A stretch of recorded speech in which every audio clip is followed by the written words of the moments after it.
역사에 아무리 관심이 없어도 이완용이라는 이름을 모르는 사람은 한국 사람 중에 한 명도 없을 거예요. 예전에 이완용 프로그램을 TV에서 한 적이 있었는데 이완용이라는 이름을 쓰는 동명이인들이 나와서 하소연을 하는 내용이 잠깐 나왔었어요. 매국노니 역적이니부터 시작해서 온갖 욕을 다 먹고 살았대요. 이완용이랑 같은 이름을 쓴다는 이유 하나만으로 욕을 엄청나게 먹은 거예요. 다른 수많은 친일파도 엄청나게 많고 다른 매국노도 엄청나게 많잖아요. 그 나라 팔아먹은 사람들이 많은데 왜 하필 이완용이 이렇게 친일파 또는 매국노의 대명사가 되었을까요? 왜 이완용의 이름이 가장 유명해졌을까요? 이완용이 사실 처음부터 친일파가 된 것은 아니었어요. 조선의 대표적인 엘리트 관료 출신이었거든요. 이완용의 태생을 한번 살펴보면 경기도 광주군에서 가난한 집안 선비인 이호석의 아들로 태어나게 됩니다. 가난한 집안에서 태어나고 그대로 자랐으면 아마 나중에 크게 출세할 수 있는 기회가 없었을 수도 있는데 이완용은 장점이 있었어요. 바로 뭐냐면 머리가 너무 좋은 거예요. 신동으로 소문이 난 거예요. 막 6살 때 천자문을 떼고 8살 때 소학을 떼었대요. 머리 좋은 신동으로 소문이 나니까 가난한 집안에서 크기에는 뭔가 아깝다. 그래서 건너 먼 친척인 이호준이라는 사람이 자신의 양자로 입양을 시킵니다. 본가인 이호석의 집안은 재산이 없으니까 아들이 머리는 좋고 재능은 있는데 출세할 수 없잖아요. 근데 이호준 입장에서는 자기가 적장자, 아들이 필요한 거예요. 서자는 있는데 적자가 없기 때문에 자신의 대를 이어서 출세하고 잘 나갈 수 있는 그런 머리 좋은 아들이 필요했던 거죠. 그래서 먼 친척인 이완용이 머리가 좋다고 하니까 양자로 삼은 거예요. 양자를 보낸 집이나 양자를 들인 집이나 둘 다 윈윈 게임을 한 거죠. 이호준은 대통령실 비서실의 비서 정도 되는 매우 고위 관료였다고 보면 됩니다. 부잣집으로 입양된 이완용은 이제 머리도 좋고 집안 배경도 빵빵하죠. 출세할 수 있는 준비를 완벽하게 갖춘 상태였던 거예요. 그렇게 자란 이완용은 1882년 25살 때 과거에 급제합니다. 당시 이완용의 양부 이호준은 2조 판서였어요. 2조 판서면 지금의 행정안전부 장관 정도예요. 그러니까 뒷 배경, 백이 워낙 빵빵한 거예요. 1886년 정칠품의 벼슬을 시작으로 승승장구해서 1년도 채 되지 않아서 정사품까지 초고속 승진합니다. 정사품이라고 하면 지금의 최소한 2, 3급 공무원 이상 되는 고위 관료예요. 그리고 결정적으로 1887년에 유경공원에 입학할 기회를 얻게 돼요. 유경공원은 우리가 생각하는 공원이 아니라 조선에서 최초로 세워진 엘리트 육성소예요. 지금으로 따지자면 국가에서 설치한 특수목적 대학이나 특수목적 대학원 정도가 되겠네요. 그러니까 단기간에 미국인 교사로부터 엄청나게 엘리트 교육을 받는 집합소예요. 뭐 영어, 역사, 자연과학, 국제법 이런 모든 신학문을 완전 영어로 몰입 교육을 하게 됩니다. 그러니까 모든 과정을 영어로 수업하니까 지금으로 생각해도 영어 깨나 한다는 사람도 이해하기 쉽지 않았을 것 같은데 머리가 굉장히 좋은 사람들만 수업을 따라가기 가능했던 거죠. 머리가 비상한 이완용은 이 내용을 너무나도 잘 흡수합니다. 그리고 미국식 교육, 미국인에 대한 교육 받고 미국에 대한 동경심이 막 싹이 커지게 되는 거예요. 자신이 배운 교육을 잘 써먹을 수 있는 기회가 찾아옵니다. 1888년에 미국주재공사관에 발령을 받습니다. 그리고 같은 해 12월에 대리공사로 승진을 합니다. 자신이 미국식 교육을 경험을 하고 미국으로 건너가서 문화 충격을 심하게 받는 거예요. 조선은 당시 정말 후진적이잖아요. 근데 미국의 당시 자본주의, 시장경제, 대통령을 투표로 뽑아?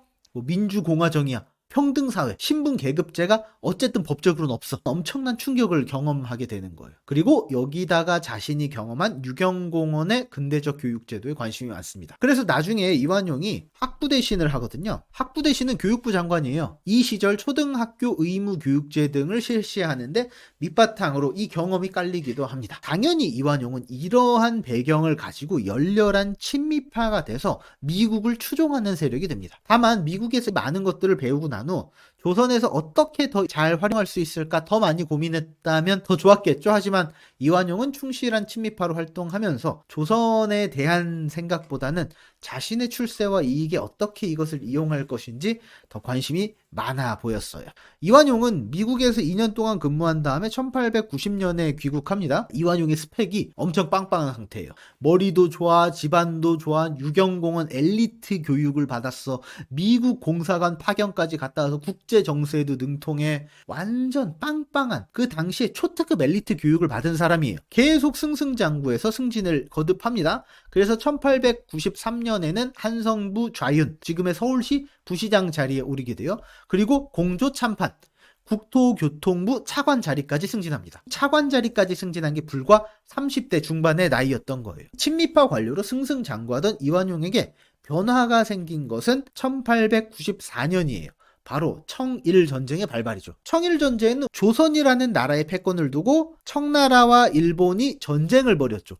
조선 땅에서 전쟁을 벌이니까 고래 싸움에 새우 등이 제대로 터진 사건이죠. 일본이 결국 청나라에 승리하고 조선에 대한 영향력을 늘리잖아요. 청일전쟁 이전에도 조선은 약수국이니까 여기저기서 다 영향을 받고 간섭을 받았는데 청나라가 하나 빠졌어요. 그러면 일본의 세력이 훅 들어오겠죠. 조선을 먹을 수 있다는 것에 한 발짝 더 나가선 거잖아요. 그러니까 조선 입장에서는 불안한 거예요. 일본 세력이 너무 훅 커지니까. 그래서 일본을 견제하기 위해서 새로운 세력을 끌어들이게 됩니다.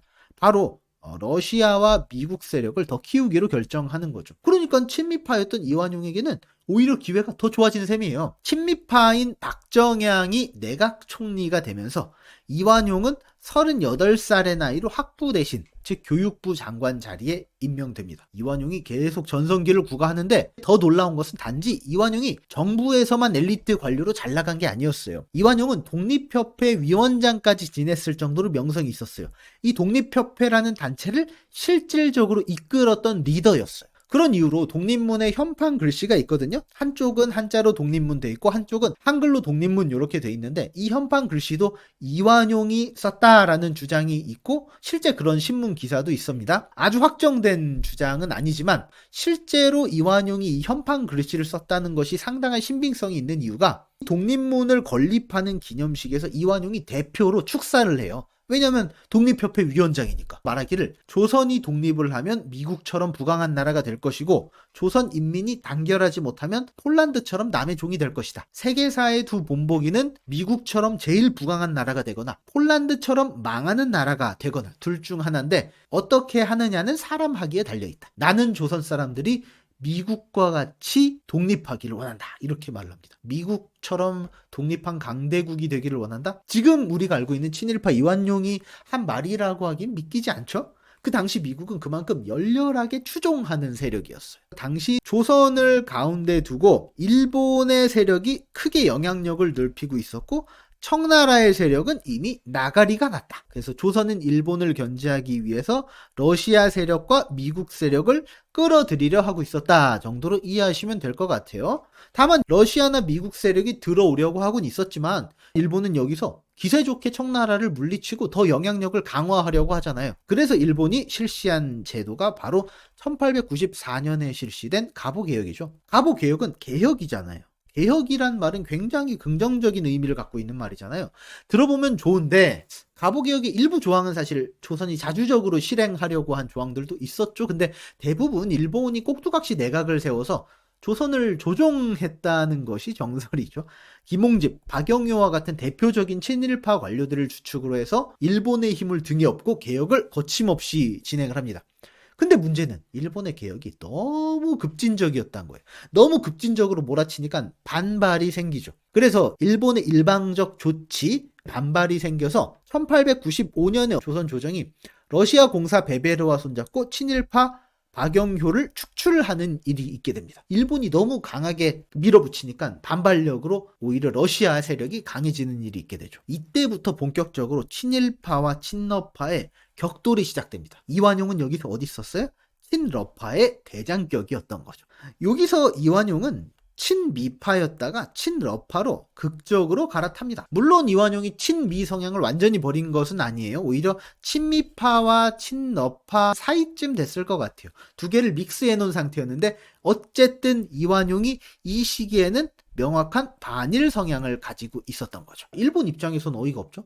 청일전쟁에서 지금 이겨서 조선을 다 먹어버리려고 하는데 러시아가 갑자기 툭 튀어나오더니 지금 조선에 대한 주도권을 완전 러시아에 뺏기고 휘둘리고 있잖아요. 조선을 거의 다 먹었는데 찝찝해. 게다가 이완용 같은 극성 반일 분자라서 마음에 안 들어. 그래서 일본이 큰 일을 꾸미죠. 바로 1895년에 을미사변을 일으켜서 민비 명성황후를 시해한 사건이 일어납니다. 서울 한복판에서 왕비가 죽었어요. 조선은 그 시점에 이미 호구 막장 왕조였던 거죠. 하룻밤에 와이프를 잃은 고종이 불안하잖아요.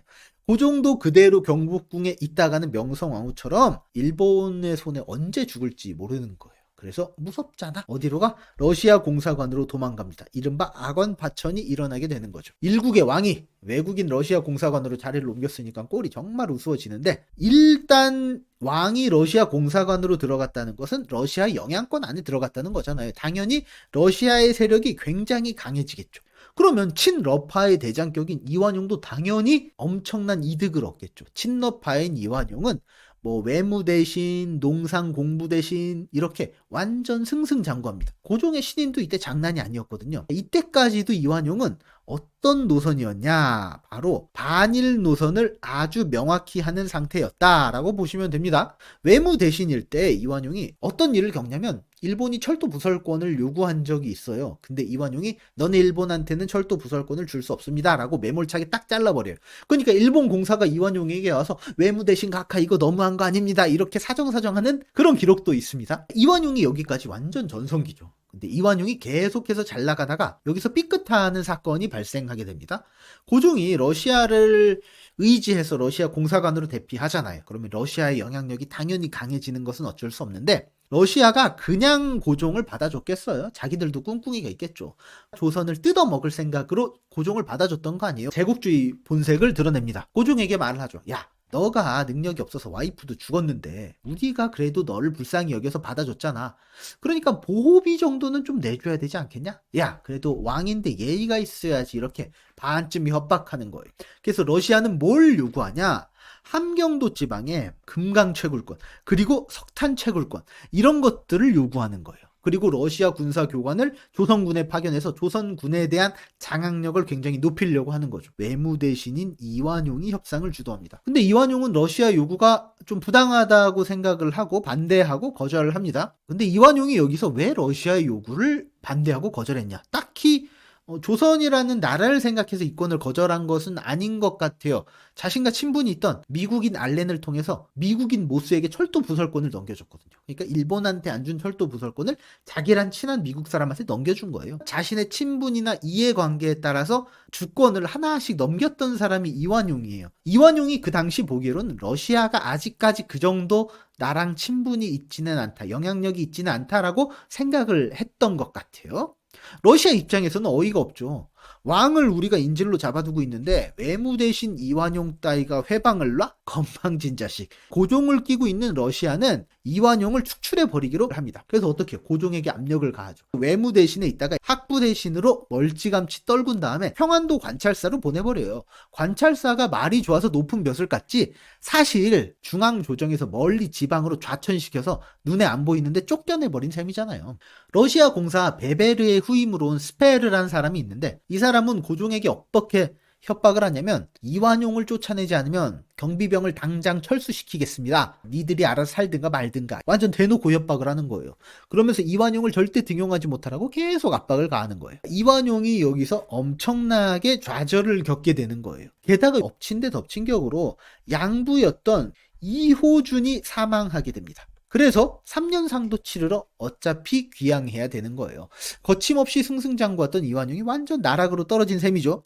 낙향한 기간 동안 이완용은 완전 이를 갈게 되는 거죠. 내가 이 꼴이 되다니. 무슨, 여기서 이완용은 어떤 생각을 했을까요? 나중에 이완용의 행적을 보면 유추할 수 있는데, 아마도 강자에게 확실하게 붙어야겠다고 생각을 했을 겁니다. 자신이 친미적인 성향을 갖고 있잖아요. 이 성향을 이용해서 확실하게 권력을 잡아야겠다라고 생각을 했을 겁니다. 이를 갈고 절치부심하던 이완용이 3년상이 끝나고 1901년이 되었어요. 이때 고종의 명으로 다시 중앙관직에 복귀하게 됩니다. 당시 고종의 상황은 또 좋지 않았어요. 그래서 고종이 이전에는 러시아 공사관으로 피신했잖아요. 근데 이번에도 상황이 안 좋으니까 미국 공사관으로 피신하면 어떨까, 이런 의견이 나옵니다. 그래서 실제로 미국 쪽의 의사를 타진해 봤어요. 근데 미국 쪽에서 거절한 거예요. 이게 엄청 웃긴 상황인 거예요. 한 나라의 왕이 다른 나라 외국 공사관으로 도피하려고 하는 것도 웃긴데, 그 공사관에서 고종 오지마, 거절, 이렇게 받아들이지 않은 거예요. 엄청 웃긴 상황인 거죠. 여기서 질문이 생길 수 있죠. 고종이 예전에 러시아 공사관으로 대피하는 아관 파천을 겪으면서 러시아가 조선에 대해서 엄청난 이권을 챙기잖아요. 영향력도 확대하고요. 그러면 고종이 미국 공사관으로 도피하면 미국도 같은 기회를 얻을 수 있겠죠. 충분히 엄청난 이권을 챙길 수 있는 기회였잖아요. 근데 미국은 왜 조선에 대한 영향력을 행사할 수 있는 좋은 기회를 마다했을까? 바로 1905년에 미국과 일본은 가스라테프트 밀약을 맺을 시기였던 거예요. 가스라테프트 조약에 의하면 미국은 필리핀을 먹고 일본은 조선을 먹는다. 서로 이것을 인정한다라는 조약이잖아요. 서로 각자 먹을 거 먹고 상대편 빵에는 관심을 끄기로 한 거예요. 미국은 이미 조선에 대한 관심도 없고 우방으로서의 역할을 할 리가 더더욱 없었던 거예요. 당시 친미파의 대장이었던 이완용은 재빨리 이런 상황을 파악합니다. 그리고 조선에서 미국이 떨어져 나간 상황을 직시하는 거예요. 친미파는 이제 무의미한 거예요. 이완용은 이전에 러시아와는 대판 싸우고 척을 졌잖아요. 이완용은 친러파에서는 활동할 수가 없어요. 그럼 나머지 변신할 수 있는 한 가지 출구는 어디예요? 바로 친일파가 남은 거죠. 바로 이때부터 이완용은 완벽한 친일파로 변신을 하는 거예요. 이완용이 오랜 기간 동안 친일파로 활동을 한 게 아니에요. 친미파도 하고 친러파도 하고 이것저것 안 되니까 친일파로 뒤늦게 돌아선 케이스란 말이에요. 당시 주한 일본 공사였던 곤스케와 샤바샤바에서 다시 학부 대신의 자리에 오릅니다. 자신이 오랜 기간 동안 친미파도 하고 친러파도 했지만 이제 친일파로 돌아선 이상 일본에 내가 완벽한 충성심을 보여줘야겠다. 마음을 단단히 먹고 엄청나게 폭주를 하게 되는 거예요. 그래서 1905년에 을사조약에서 조선의 외교권을 박탈하는데 주도적으로 나서게 됩니다. 그리고 1907년에 헤이그 특사 사건으로 고종이 퇴위당하는 일이 있죠. 여기에도 앞장서요. 그리고 1910년에 한일 합방 조약에 조선의 대표자로 나서게 돼요. 한일 합방 조약에 보게 되면 조선의 대표자로 내각 총리 대신 이완용 땅땅땅 도장이 찍혀 있어요. 결국 승진을 거듭해서 출세의 정점에 오른 셈이죠. 이완용의 인생을 보면 오랜 기간 엘리트 관료로 살아오면서 친미파, 친러파로 활동을 했어요. 하지만 일단 친일파로 돌아간 후에는 아주 짧은 기간 동안 엄청난 폭주를 보여주게 됩니다. 자신의 출세와 동시에 역사의 획을 긋는 인물이 되어버리죠. 그리고 지금까지 친일파의 대명사로 남아있게 됩니다.